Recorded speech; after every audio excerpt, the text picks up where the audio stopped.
Now looking at the perspective of international studies and the results, mainly the results from teens, but also the results from PISA. And in fact, in some ways, concluding what I will present, we can see that Portugal follows what is the international average of the countries participating in these studies, but in some cases they are not exactly the same. So Portugal participates in several international studies. Just to give you context, it participates in PISA since 2000, in Pearl since 2011, in teams since 2095, although it stopped participating until 2011 again, and in is ICLS from EAA also since 2018, and this one perhaps is the last known international assessment. It is dedicated to the assessment of literacy competencies in the area of technological skills. Currently, we have a long time series of data in several areas of students' performance, as you can imagine, in reading, and mathematics, in sciences, and also in the major domains that PISA elects in each of the cycles. And data from these international studies clearly shows differences between girls and boys across domains. And we are very interested in Portugal to understand better why this difference happening and what are the factors that they contribute to these differences. So what I bring you today is preliminary analysis. It's kind of collecting information for the several studies and try to see how everything evolved during these years. As you know, several studies analyzed the gender differences taking into account the subject area, reading, mathematics or sciences, and the performance achieved by the students. And the results of these studies suggest that most visible and consistent gender difference is the advantage of girls in reading. The results of Portuguese students in the different international studies allow us to conclude that the gender differences have changed over time in certain domains, and they are not the same across all studies and all domains. And the main goal here is to draw a picture of gender differences in Portugal and try to set up the first stage of a more explored study that we would like to do. So what research can tell us that girls outperform boys in reading and writing, that boys outperform girls in mathematics, that the gap between boys and girls in reading is greater than the one between boys and girls in mathematics, that the gender differences appear at early stages of education, and points to areas where students' backgrounds, attitudes and characteristics significantly affect student performance. And also some recent information from contest questionnaires in PISA show also that in some of the perception of students about their skills and about their competencies are also differences between boys and girls.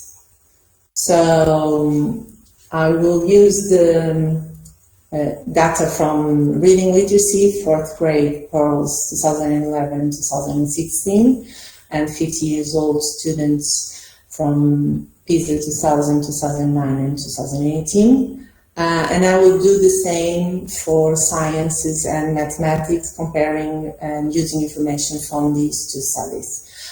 It's important to notice that in Portugal, 15 years old students that participating in PISA, and they are part of the national sample are from 7 to 11th grade, although the model grade of these students are typically the 10th grade. So gender differences are presented here, are calculated as the girls' score in the given assessment and the main less the boys' score. So girls minus boys. A positive result indicates a gender difference in favor of girls, and the negative result a gender difference in favor of boys.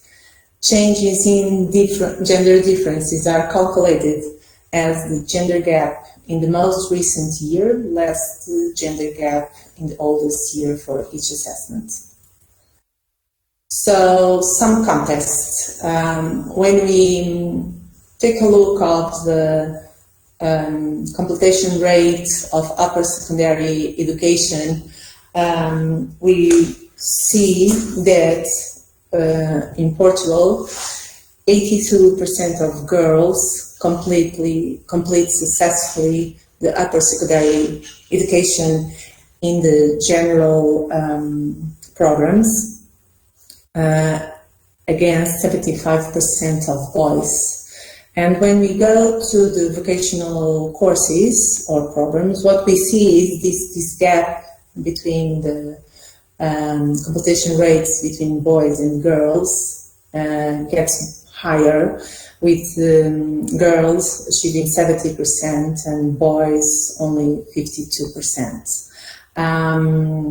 When we compare the results for Portugal, or these competition rates for Portugal, with the ones presented for France in this year 2018, what we realize is that we actually almost don't have any difference between girls and boys for the general programs.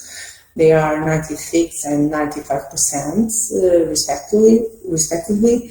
And despite we have a difference in the completion of vocational programs between girls and boys in France, we see that the difference are not so bigger as in Portugal. Another indicator that I bring here for these contextual educations of education is the share of women and distribution by field of study of new entrants into short cycle tertiary level. Because if we take a care look, we will see that the OECD average of the share of women among these new entrants is 53%, and in Portugal is only 37%, so much lower than the share achieved by the average of OECD or the share achieved by France or Sweden. Actually, another difference is the percentage of women in the field studies presented. Actually, Portugal have 42% of women enrolled in science, technology, engineering, and maths. It's 27% in the OECD average.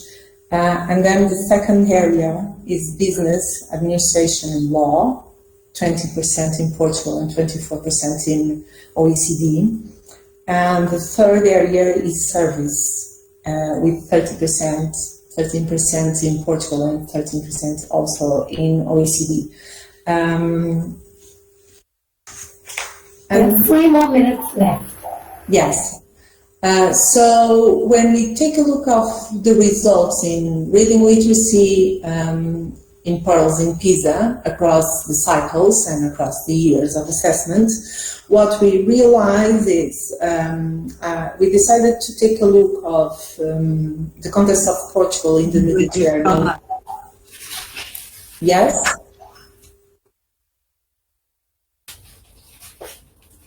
We decided to analyze the context of Portugal in the context of Mediterranean countries, comparing them with the North European countries. And we realized that from Pearls 2011 to Pearls 2016, Portugal decreased a lot in the reading performance achieved by the students of fourth grade. And it also, but it doesn't happen this way for PISA, where Portugal presents a positive evolution in the reading assessment. But the gender gap shows that Portugal, that is here, is one of the countries with the lower gender gap, because this gender gap is much below the gender gap of the international average in girls, and has a mean score above the international average. And in PISA, things are a little bit different, because we are no longer very far away from the international average in terms of the gender gap. We are much close to the gender gap, although our gender gap is also below the international average. And when we take a look of the evolution of these changes in the gender gap between these two periods of analysis for each of the assessments, what we can see is this, in Portugal, the difference between girls and boys in pearls got higher, and in PISA is the same. So we have now more differences between boys and girls in the reading literacy in both studies and different levels of assessment. When we take a look at the mathematics results in teens, fourth grade students, and we analyze also the PISA mathematics literacy, what we see is, despite in teens the results of Portugal have decreased, the results of PISA have improved. And Portugal, in the gender gap, that is right here, shows also a mean score in mathematics above the international average in teens, fourth grade, while the gender gap is below the international average. And that's the same for PISA, where Portugal also is in this quarter of the chart. About the changes in gender gap, what we see is that they also increase in favor of boys and decreased, having less difference now when we take a look at PISA. For sciences, what we see is that Portugal in the teens fourth grade results decreased average performance, and the same happened in PISA. And when we take a look of the gender gap, despite this decrease of the average, Portugal still slightly a little bit above the international average and below the gender gap of the international assessment. But contrary to what's happening in the other domains, now Portugal is not the country with the lower gender gap. We also have here Italy with better results in terms of the gender gap in the fourth grade students.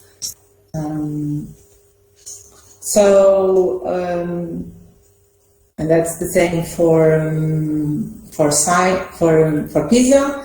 And about the change, what we see is that Portugal got increase in favor of boys, the difference in teams, and have a better situation for. If I can go right away, perhaps for the conclusions, I can say that graduation rates at upper secondary level of education for girls are generally higher than for boys across countries. In Portugal, the gender gap among graduates is 5% in general courses and 30% in vocational courses. In Portugal, the share of women among new entrants in short cycles tertiary education is below the OECD average, and the main field of study of new entrants are science, technologies, engineering and mathematics, and business, administration, law. On average, across the participating countries in Pearls, girls score 19 score points more than boys. At grade 4, the team's 2019 data shows that on average, boys perform slightly higher than boys across the participating countries, more 4 points. In science, at the 4th grade, performance for girls was slightly higher than for boys across the participating countries, more 4 points, although the situation varied from country to country. In Portugal, there is a clear difference between girls and boys in all domains. In reading, the gender differences in Portugal are in the same sense as the international average in favor of girls, but smaller.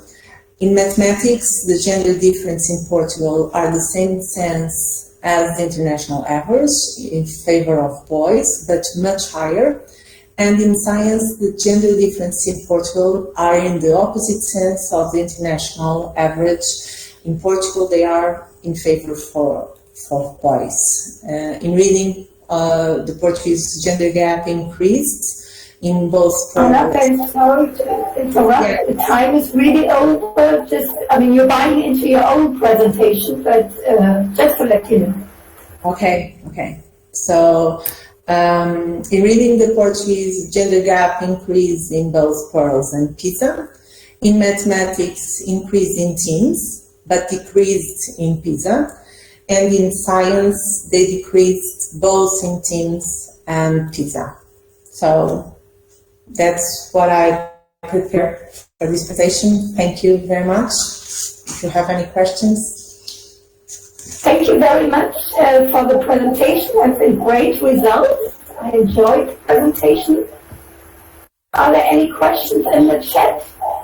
Not right now. If there's anything else? If not, because we're running out of time and you're buying into your own next presentation for Annabelle,